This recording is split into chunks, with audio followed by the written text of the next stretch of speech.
Halo teman-teman, salam sehat selalu untuk kita semua, salam sejahtera. Semoga teman-teman dan keluarga dimanapun teman-teman berada baik-baik saja, tetap semangat. Terima kasih buat seluruh teman-teman yang sudah mensubscribe channel YouTube Bung Ropan, like dan share. Karena tanpa bantuan teman-teman, channel saya ini tidak akan berkembang dengan baik. Sekali lagi, terima kasih untuk semua. Nah, dalam beberapa hari belakangan, banyak ya para netizen penggemar sepak bola tim nasional ya yang merindukan bahwa tim nasional kita harus bagus, harus kuat ketika berada di putaran ketiga Piala Dunia zona Asia. Karena kita sudah mumpung, sudah tanggung, sudah basah ada di sana, siapapun lawan kita harus hadapi dengan semangat juang yang tinggi.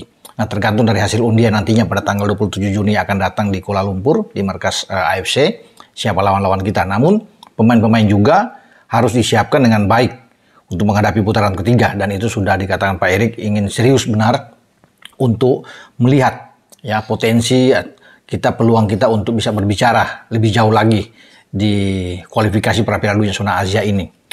Nama-nama pemain tentunya akan ditambah ya, sudah beredar banyak dan teman-teman semua sudah mengatakan, "Bung, bagaimana perkembangan Jairo Radewald?"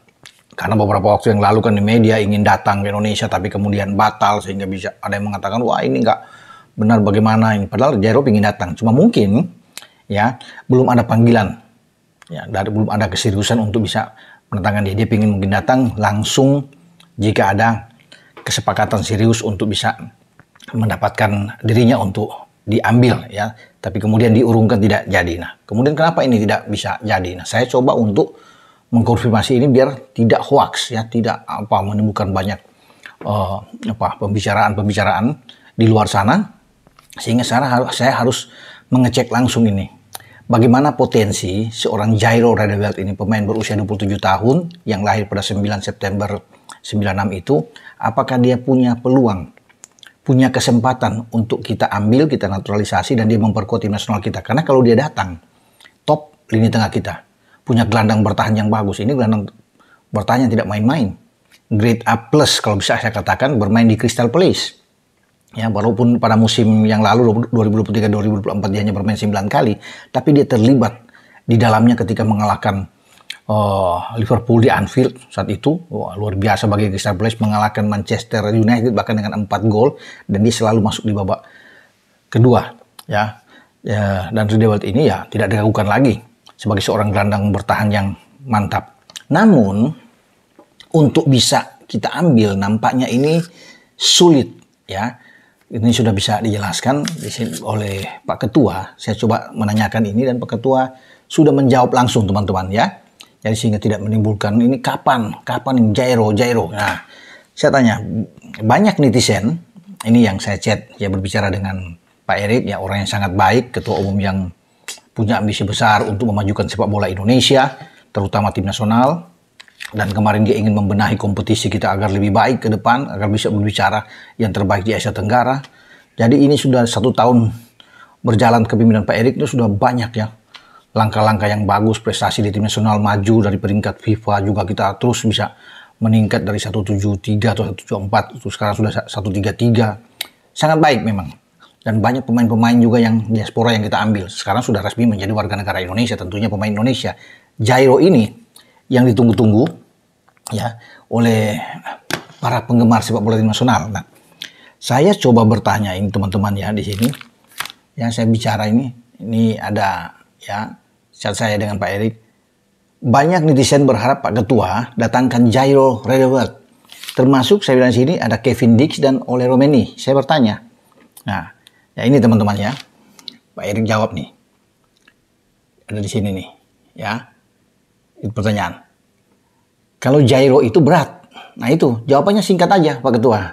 Nah kalau Kevin dan Ole Romeni ini ya, Ole Romeni itu sedang diusahakan, jadi belum dinaturalisasi. Jadi kalau ada yang mengatakan dalam proses naturalisasi, nggak ada, sedang diusahakan. Semoga semua berjalan dengan baik, kita doakan bersama untuk Ole dan Kevin. Tapi Jairo sudah disebut di sini, ini dia Jairo, saya tandain Jairo, itu berat kata Pak Ketua. Jadi tidak dibicarakan beratnya di mana, tapi saya sudah bisa menangkap ini. Kalau berat ini memang agak sulit. Apakah Jairo pernah bermain di tim nasional Belanda? Karena dia sudah 3 caps bermain dengan Belanda. Di 2015 pertama kali dia diambil untuk bermain di tim Oranje.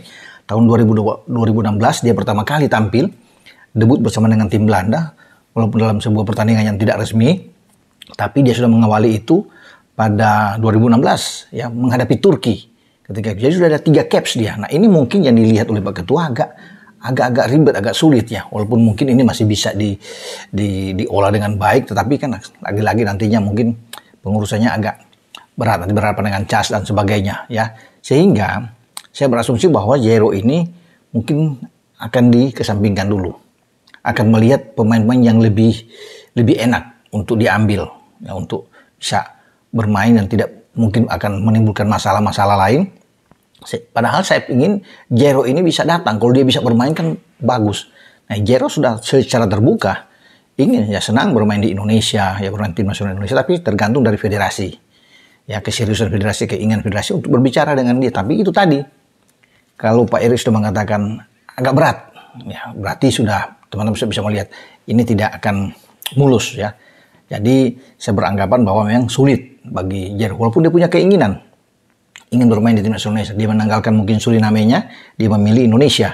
Karena kan dia punya garis keturunan itu, Jairo itu dari neneknya. Neneknya orang Manado, Sulawesi Utara ya. Dengan ayah dari Suriname, jadi dia punya darah Belanda Suriname Indonesia. Ya, dari sang ibu tentunya, dan neneknya asal dari Indonesia, punya garis keturunan memang.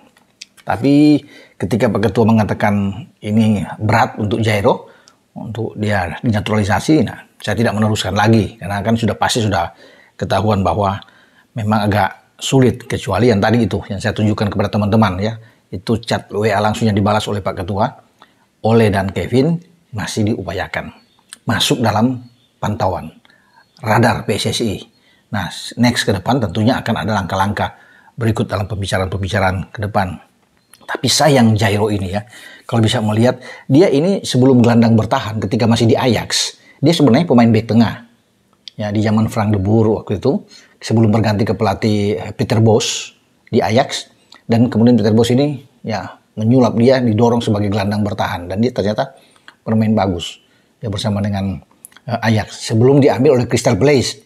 Dan dia sekitar 7-8 musim di Crystal Palace, dari 80 pertandingan ya dia sudah ya, ada 2 gol yang dia ciptakan sejauh ini. Dan saya pikir ini gelandang yang kalau ada gelandang seperti dia, kalau dia bermain di tengah bersama dengan Tom Hai, wah ini kuat ya, karena kita punya gelandang-gelandang muda juga yang bagus, Ivar, ada Nathan yang bisa dikombinasikan bermain di sana. Tapi sayang memang kita tidak bisa mendapatkan Jairo Redwell ini, dan tentunya akan mengalihkan perhatian itu ke gelandang-gelandang yang lain. Karena bagi STY selain sudah punya Tom Hai, ada Ivar dan Nathan, Justin Hubner juga bisa didorong bermain di gelandang bertahan. Jadi mungkin dirasakan ini cukup, karena yang dibutuhkan saat ini adalah pemain depan.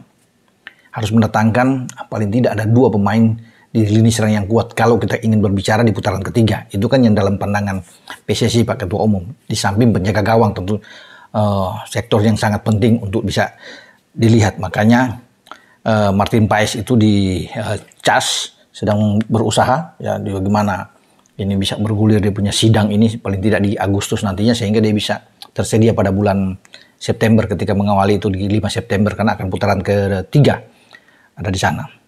Jadi itu teman-teman ya, saya sudah berbicara tentang Jairo ini, yang sebenarnya ini pemain yang saya inginkan sekali lagi untuk bisa datang. Sehingga itu mungkin yang membuat Jairo itu mengurungkan pada waktu yang lalu, Mei lalu dia pingin untuk ke Indonesia, tapi karena belum bisa ditanggapi, karena dia pingin datang. Kalau dia datang tentunya langsung ingin bersalaman, ingin jadi tentunya untuk di proses lanjut, surat-surat akan diurus. Tapi ketika Pak Ketua sudah bilang ini berat, ini agak rumit, sulit, ya saya sudah memaklumi ini bahwa memang Jairo belum waktunya untuk bermain bersama dengan tim nasional. Walaupun banyak yang menyukai Jairo datang ya teman-teman. Jadi ya kita bersabar. Tentunya ada yang lebih diutamakan oleh PSSI dalam hal ini untuk bisa menambah amunisi kuatnya tim nasional kita di putaran ketiga. Ya semoga pemain-pemain terbaik yang diinginkan oleh federasi itu bisa datang, berkumpul, dan terus bisa diurus ya dokumen-dokumen mereka untuk bisa menjadi bagian penting dari tim nasional kita yang akan datang. Sampai di sini dengan saya, Bung Ropan, untuk berbicara tentang gyro. Jadi teman-teman sudah bisa mengetahui, ya, jadi tidak akan lagi bertanya-tanya bagaimana gyro ya untuk ke depan, karena itu sudah ada jawaban dari Pak Ketua. Singkat, jelas, dan kita semua bisa memahaminya. Dengan saya, Bung Ropan. Ciao.